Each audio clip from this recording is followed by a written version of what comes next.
ever get that frustrating feeling, in a conversation where you feel like you're talking, but maybe not quite connecting? Oh, absolutely. Like the message isn't quite landing the way you want it to. Exactly. Maybe you're prepping for a big meeting or, just trying to connect better with folks day to day. We've all been there. For sure. So today we're going to tackle that head on.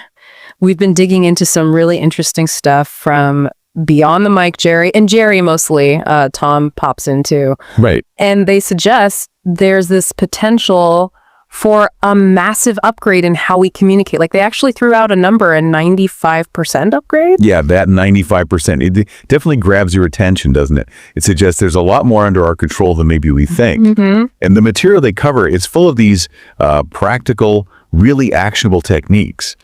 So our mission here in this deep dive is to pull out the best bit. The most impactful strategies, right? Yeah. To help you communicate with, more clarity, definitely more confidence. And that genuine connection piece too. Yeah. We're looking at the big picture stuff, like the foundations of influence, but also those little tweaks, things you can do with your voice, your body language, like right away. Think of it as a shortcut, maybe.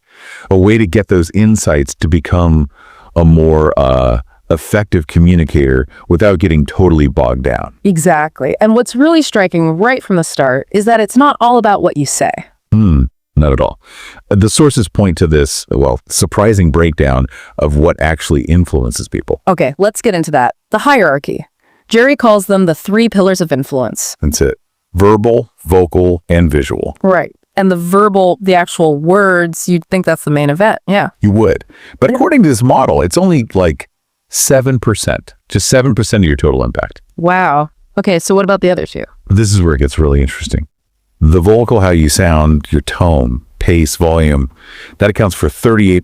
38%. Okay, yeah. That's significant. And then the visual, your body language, facial expressions, appearance, that's the biggest chunk, 55%. 55. So add that up. 38 plus 55. That's 93% coming from how you look and sound, not just what you say. Exactly. It really forces you to rethink where you put your focus, doesn't it? Yeah. You could have the perfect message, but if the delivery's off, it just falls flat. Yeah. Kind of changes your perspective. Totally. So knowing that, what are some things, some quick wins that tack into that huge vocal and visual percentage? The sources seemed packed with these. They really are. Let's start with something Jerry mentions called the power pause. Okay, power pause. Sounds simple. It is, deceptively so. The idea is just pausing intentionally for maybe 2 seconds before you start speaking. 2 seconds. Okay. And the impact. Apparently, it can make you seem something like 200% more confident. That's the figure Jerry uses. Yeah, just from a short pause. Yeah. He gives an example like, watch this. Slight pause. Game-changing trick. That little gap creates this sense of control. Intention. Right. Like you're gathering your thoughts, you're deliberate. I like that. Okay, so that's silence. What about the sound itself, the vocal side? Yeah, Jerry has these vocal charisma hacks. Pitch is one. Pitch. Okay. Higher, lower. Generally, a slightly deeper tone is associated with more authority. But, and this is important, it has to sound natural for you. Ah, right. Don't force it. Find your own natural lower register, maybe. Exactly. Authenticity is key. Pushing your voice too low will just sound fake. But exploring that natural range, then there's speed. Speed of speech. I know I tend to talk faster when I'm nervous. Most people do. So the advice is to consciously slow down, maybe to about 60% of your usual pace, especially if you're feeling anxious. 60%. It feels like it would be really slow. It might feel slow to you, but to the listener, it often just sounds clearer, calmer, more considered. Okay. Clarity and calm. And volume. Yeah, varying your volume, not just talking at one level. Maybe leaning in and lowering your voice slightly to draw people in. Or raising it a bit for emphasis on a key point. Precisely. It keeps things dynamic, more engaging. Okay, so pausing, thinking about pitch, pace, volume. That covers the vocal part. What about the big one, the 55% visual, the body language magic? Right. Lots of interesting nonverbal cues discussed here. One is steeple hands. Steeple hands, like pressing your fingertips together. Exactly that. Gently. It's often read as being thoughtful, intelligent, in control. Okay. What else? Eye contact is huge. They talk about eye anchoring. Aiming for about 80% eye contact. 80%? That sounds like a lot. It does. But it's not about staring someone down. It's about consistently connecting, showing you're present and sincere. It builds rapport. Okay, so good. Steady eye contact. And then there's the famous power pose, right? Ah, yes. The Superman or Wonder Woman stance.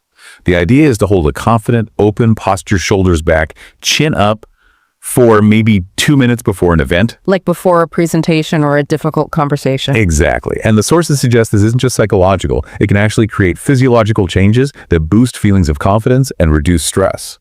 Interesting stuff. Okay, so those are individual techniques. But what about connecting with someone? Building that rapport. Jerry talks about mirror and match.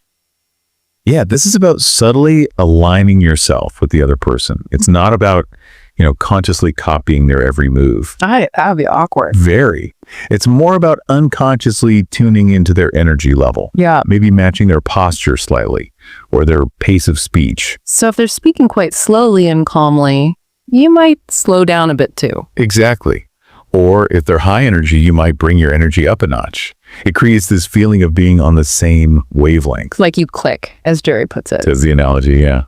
And there's a little pro tip in there too, just nodding while someone else is talking. Apparently makes them subconsciously like you more. Just nodding along. Simple, but makes sense. It shows you're listening, you're engaged. Right. It greases the wheels of the conversation. Okay, so we've got ways to boost our own presence and ways to connect. What about the things to avoid? The potential pitfalls. Jerry calls them the 3 deadly communication sins. Ooh, dramatic. But yeah, these are common habits that can really undermine your message. First one, filler words. The classic ums and us and the likes and your nose, all those little verbal tics that creep in.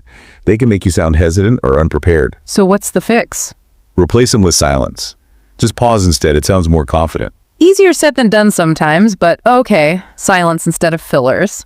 What's sin number 2? Over-explaining. Rambling on and on. Yeah, many of us are. The suggestion is to keep your points concise. Aim for maybe 3 sentences max per key idea. 3 sentences, that forces you to be focused. Oh. Okay. And the 3rd deadly sin. Negative phrasing. Saying things like, don't forget to. Okay. What's wrong with that? The brain sometimes focuses on the core action, so it might inadvertently make someone think about forgetting. The advice is to frame it positively. So instead of don't forget, say. Remember to, or please make sure you focus on the desired action. Got it. Positive framing. Jerry uses a buzzer sound effect analogy for these. Like, this is steak. Yeah, really hammers it home. Avoid fillers. Keep it concise. Stay positive. Good rules of thumb. Now, Jerry and Tom also chimed in with some really valuable points, especially around listening and clarity.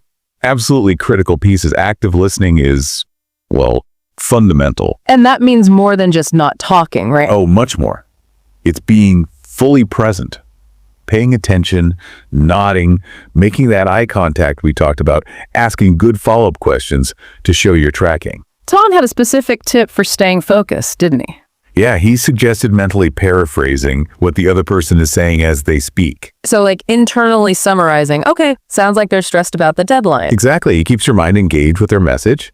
And then there's clarity on your side when you're the one speaking. Which means? Avoiding jargon, basically. Explaining things simply. Imagine you're talking to someone who knows nothing about the topic. Keep it straightforward. Good advice. And what about confidence? Especially in tougher conversations. Jerry and Tom had thoughts on that too. Yeah, confidence is huge.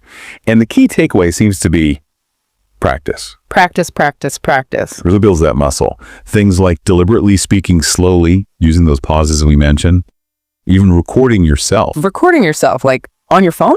Yeah, just listen back. You'll notice things about your pace, your tone, those filler words. It can be really revealing. A bit cringy maybe, but revealing. Definitely. And for handling disagreements, they strongly recommend using I statements. Instead of, you did this wrong, say. I feel frustrated when this happens because it focuses on your experience, your feelings, rather than blaming the other person. Keeps things more respectful. That's a classic technique, but really effective, and acknowledging their perspective too. Crucial. Even if you completely disagree, saying something like, okay, I understand that you see it this way, shows respect and can de-escalate tension. So it sounds like it's a mix of these practical skills and a really mindful approach to how we actually interact with people. I think that's a great way to put it. And Jerry actually lays out this whole framework for continuous improvement, like 7 specific steps. Okay, a 7-step plan. Let's hear it. This sounds like the roadmap to that 95% upgrade. It could be. Step 1 is listen like a leader. Listen like a leader. Okay. What does that involve? It emphasizes that pause before responding, giving full attention, and aiming for a kind of 70-30 split listening, 70% of the time, speaking 30%. 70-30. Okay. Step 2. Speak with purpose. This is about being clear, confident, concise. Again, slowing down, using simple words, using pauses. Right. Reinforcing those earlier points. Exactly. And he adds an affirmation here, like telling yourself, I believe in myself, I express myself clearly, building that inner belief. Nice touch. Okay. Step 3. Body language speaks louder. So, actively working on posture, standing tall, good eye contact, using open gestures. He even suggests practicing in front of a mirror for 2 minutes a day. The mirror practice. Okay. That covers the first 3: listening, speaking, body language. What else? Step 4 is interesting. Expand your vocabulary. Learn new words. Specifically, learn 3 new English words every day. Say them, use them in sentences. Over a year, that's over 1,000 new words. Wow. Okay. That's a commitment. Step 5. Practice English shadowing. This means listening to fluent speakers, maybe on podcasts or videos, and mimicking them. Mimicking, like saying what they say right after them. Yeah, trying to copy their pronunciation, their rhythm, their intonation. He gives an example line to practice. Every day, my voice becomes more confident. Okay, shadowing. Step 6. Back to self-assessment. Record yourself. Just a 1-minute voice note each day, then listen back critically. That recording thing again seems important. Repetition reinforces its value, yeah. And finally, step 7, get feedback. Ask people what they think. Yep, ask trusted friends, mentors, colleagues for honest feedback on your communication. Or, interestingly, he suggests using AI tools that are now available for this. Huh. AI feedback. Okay. So that's the 7 steps. Listen like a leader, speak with purpose, use body language, expand vocabulary, shadow, record, get feedback. It's quite comprehensive. It really is a solid plan for anyone serious about improving. And if you stick with these kinds of things, what's the ultimate payoff? The big picture. Well, going back to Tom's point about that big potential boost, over time, you should see a really significant difference. You'll find yourself speaking more clearly, connecting more easily. Handling those difficult conversations better. Exactly. Navigating all sorts of interactions with more confidence and effectiveness. It's about reaching a point where people really hear you, they trust you, and they remember your message. That sounds like a worthy goal. Okay, we have covered a lot of ground here. If someone's listening and thinking, oh, that's a lot to remember. Totally understandable. What are maybe 1 or 2 things they could focus on? Like right now, the most impactful, easy to start techniques. Good question. I'd definitely go back to the power pause.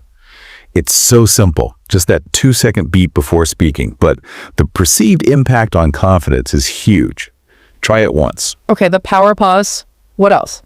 And maybe active listening, just consciously deciding in your next conversation to really focus on understanding the other person. Put your own agenda aside for a moment and just listen. Focus on understanding, yeah. And maybe a third related to clarity. Just commit to cutting out jargon. Speak simply. Keep your points tight. That's something you can practice immediately. Pause, listen actively, speak clearly. Great starting points. So here's a little challenge for you listening. Next time you talk to someone, maybe pick just one of these. Just one. Try the pause. Right. Or really focus on listening. Or try explaining something complex, but simply. See what happens. Experiment. Definitely. And maybe think about this as you go. How could focusing on just one of these elements, things we often overlook, right? How could that fundamentally shift to the way people receive your message? What tiny change could unlock the biggest impact for you? Yeah, something to consider. Your voice, your presence, they matter. What are you going to do to make them even more powerful?